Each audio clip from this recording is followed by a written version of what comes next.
Former Green Beret colonel who inspired the movie Rambo says he helped train some of the same Afghan leaders who are now fighting the Taliban. The training took place right here in southern Nevada, but former Green Beret James Bo Gritz wonders if the training may come back to haunt us. Especially when it comes to a special weapon that could be in the hands of Osama bin Laden. George Knapp, the Channel 8 I-Team, has more in this exclusive report. Maybe it's Junior Bush declaring war on terrorism the way that Senior Bush declared war on drugs. Declared, never fought. Former Green Beret Commander Bo Gritz doesn't have much faith in the proclamations of politicians. He says he trusted his government many times in carrying out secret orders that turned out to be counterproductive and which nearly sent him to prison. Ammonium nitrate is a very slow explosive. The training of Afghan rebel leaders that took place in Sandy Valley in 1986 was the idea of intelligence agents, Gritz says, but those agents have since disavowed any knowledge of the program. Gritz says there's no way he could have obtained Stinger missiles, explosives, and the Afghans themselves without government involvement. One of the weapons Gritz trained the Afghans to use was a Barrett 50 caliber sniper rifle, the most powerful weapon of its kind in the world, capable of sending one of its massive slugs a distance of 4 miles, and half that far with accuracy.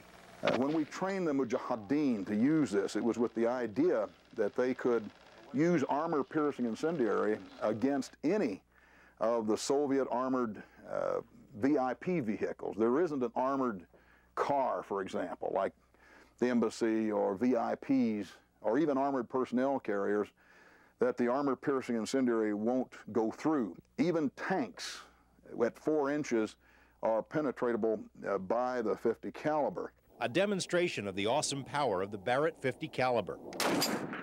The bullets slice through both sides of an abandoned steel tank. A reporter got a turn as well.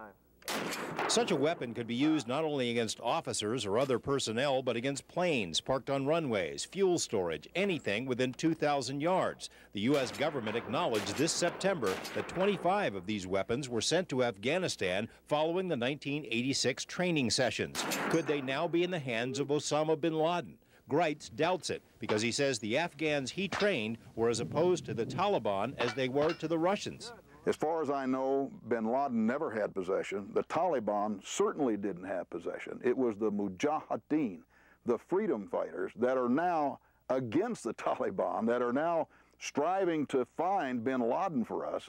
And I hope they still have these. And I hope they know how to use them, because you can pop bin Laden's head off at 2,000 yards and he wouldn't know what hit him. The sound doesn't even get there until after he's gone. Whether bin Laden has these guns or not, Gritz thinks the Taliban side is winning so far. The American action has so inflamed the Muslim world, he says, there will be a price to pay for years to come.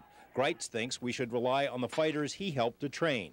The only way to attack the enemy right now that threatens us is to use the Afghan that are already in place, already fighting.